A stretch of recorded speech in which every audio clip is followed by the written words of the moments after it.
Website के अंदर typography का यूज कैसे करें। टाइपोग्राफी बहुत इंपॉर्टेंट है। आप किसी भी वेबसाइट के अंदर कोई टेक्स्ट लिखा और टेक्स्ट के अंदर कोई भी एडिटिंग करना चाहते हैं तो उस एडिटिंग करने के लिए आपको सबसे पहले जरूरत पड़ती है टाइपोग्राफी। तो आप सबसे पहले करेंगे क्या, माना कि मेरे पास यहाँ पे कोई भी डेटा है, जैसे मैंने होम टैब लिया। अब इस होम टैब के अंदर आप चेक करेंगे तो आपके सामने जो डेटा लिखा हुआ है उसकी जो स्टाइल है, डिजाइन है, कलर है, इफेक्ट है, वो चेंज कैसे करेंगे। जैसे कि मान लेते हैं कि ये वाला, अब इसके अंदर नेम है, ये मोबाइल नंबर है, ईमेल एड्रेस है, मैसेज है। अब इसका colour, design, layout, effect change करना है तो कैसे करें। तो आपको क्या करना है, मैन डैशबोर्ड के अंदर होम पेज के अंदर जाना है। अब सबसे पहले क्या रहता है कि आप जिसको भी एडिट करते हो वो किस पेज के अंदर, वो पता होना आपको चाहिए। सबसे पहले मैं यहाँ पे जाता हूँ होम पेज के अंदर, तो आपको सीधा होम पेज के अंदर एडिट विथ एलिमेंटर पे क्लिक करना है। अगर किसी ने एलिमेंटर प्रो परचेज नहीं किया है, डिस्क्रिप्शन में लिंक दे रखी है, वहाँ जाके परचेज करके अपने वेबसाइट के अंदर उसका यूज कर सकते हैं।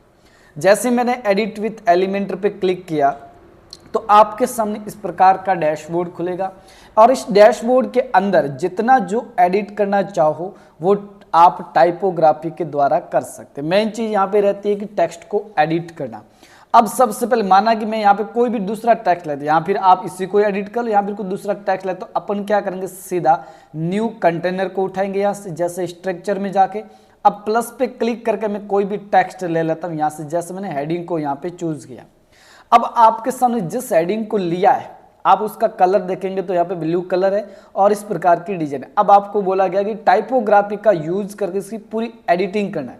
अब किसी भी टेक्स्ट की स्टाइल चेंज करना है तो लेफ्ट साइड के अंदर इसकी पूरी की पूरी सेटिंग खुलेगी और इसके अंदर आपको स्टाइल पे क्लिक करना है। आपको एक चीज का ध्यान रखना, सीधा टाइपोग्राफी के अंदर जाना, यानी कि सिर्फ आज टाइपोग्राफी अपन सीखने वाले हैं। पेंसिल पे क्लिक करो। अब जैसे मैं स्क्रॉल करूंगा तो सबसे पहले आता फैमिली। अब कौन सी भाषा आपको यहाँ पे चाहिए उस भाषा को आप यहाँ से सेलेक्ट करो। अब ये देखेंगे तो आपको इस प्रकार की नजर आ रही है। जैसे मैं यहाँ पे स्क्रॉल करके कोई दूसरी लूंगा तो आपको यहाँ पे इस प्रकार दिखेगी। वापस जाओ, चेंजेस करो, और भी कोई चाहिए तो इनमें से स्क्रॉल करते जाओ, चेक करते जाओ, स्क्रॉल करते जाओ, चेक करते जाओ, कौन सी आपको अच्छी लगे वो आपको यहाँ से चूज करना। माना कि मैंने यहाँ से ये लिया, जैसे ये ले तो आपके सामने इस प्रकार का दिखता है। अब इसी के नीचे आता साइज। अब कितनी टेक्स्ट की साइज करना है वो आप इस प्रकार इसके अंदर कर सकते। जितना आप साइज बड़ा करोगे इतनी बड़ी कर सकते हो और जितना छोटा करना चाहो उतनी छोटी कर सकते हो। आपके अनुसार पता होना चाहिए कि टेक्स्ट की साइज अपनी वेबसाइट के अंदर कितना रखना। अभी फिलहाल मैं यहाँ पे रख देता हूँ 40। उसके बाद विड्थ कितनी रख रही है इसकी। अब हाइट रखने के लिए सीधा आपको जहाँ अलग अलग, देखो इसके अंदर जाएंगे तो सबसे पहले आता है, देखो थीन आ रहा है, एक्स्ट्रा लाइट आ रहा है, लाइट आ रहा है, नॉर्मल आ रहा है, मतलब बहुत सारी चीजें इसमें। अब आपको ज्यादातर टेक्स्ट को रखना 700 बोल्ड पे, जैसे आपकी वेबसाइट। अभी फिलहाल मैं थोड़ा सा ज्यादा गहरा रखता हूं। उसका ट्रांसफॉर्म को किस प्रकार का चाहिए, कैपिटल में चाहिए, लोअर केस में चाहिए, कैपिटलाइज में चाहिए या नॉर्मल चाहिए। अगर सभी को कैपिटल में करना तो अपर केस पे क्लिक कर दो तो सब कैपिटल हो जाएंगे। अब सब स्मॉल में चाहिए तो लोअर केस पे क्लिक कर दो, सब स्मॉल में हो जाएंगे। आगे वाला कैपिटल, बाकी वाला स्मॉल, तो कैपिटलाइज में करो। और आपको नॉर्मल चाहिए तो आप इसके अंदर नॉर्मल जो आपने लिखा था ऐसा का ऐसा। लेकिन अभी मैं कर लेता हूँ यहाँ पे अपर केस, यानी कि सब के सब कैपिटल मेरे को चाहिए। उसके बाद था स्टाइल। अब इसके स्टाइल कौन सी चाहिए सेलेक्ट करो। अब नॉर्मल चाहिए, इटैलिक चाहिए, ऑब्क्यूब चाहिए, जो भी चाहिए वो आप इनमें से चूज करो। नॉर्मल का मतलब जो अभी फिलहाल है, इटैलिक का मतलब होता तिरछा करना, ऑब्लिक का मतलब थोड़ा गहरा करना। जैसे इस प्रकार हो जाएगी। जैसा आप चाहते हो ऐसा आप इसके अंदर कर सकते हो सिंपल तरीके से, और आपको नहीं करना तो नॉर्मल। अब डेकोरेशन किस प्रकार का चाहिए, अब डेकोरेशन के बारे में सब समझ दें। सीधा यहाँ पे क्लिक करो।